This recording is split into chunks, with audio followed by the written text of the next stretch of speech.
আল্লাহ তাআলা যদি দয়া করে আমাদেরকে মাফ না করে, আমাদের বাঁচার কোনো উপায় নাই। আপনি কি ভেবেছেন আপনার নামাজ দিয়ে আপনি জান্নাতে যাবেন? আপনি তাহাজ্জুদ গুজার, সেজদা দিতে দিতে কপালে দাগ ফেলেছেন, এটা আপনারা জান্নাতে নেবে না। আপনি এলাকার সবচেয়ে বড় হাতেম তাই দানশীল, এই দানের ভরসায় বসে আছেন। আমাদের নামাজ, আমাদের রোজা, আমাদের ইবাদত, এগুলোকে মিজানের পাল্লায় উঠালে কোনো ওজনই হবে না। তবে আমাদের একটা কৌশল জানা আছে, আমরা আল্লাহর রহমতের ভিখারি। আমরা সেদিন আগেই গুনার স্বীকৃতি দিয়ে দেব।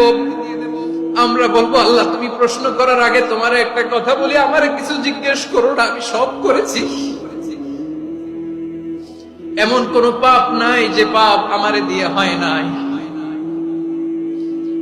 তোমার রহমত দিয়ে তুমি জান্নাতে পাঠাবা। তোমার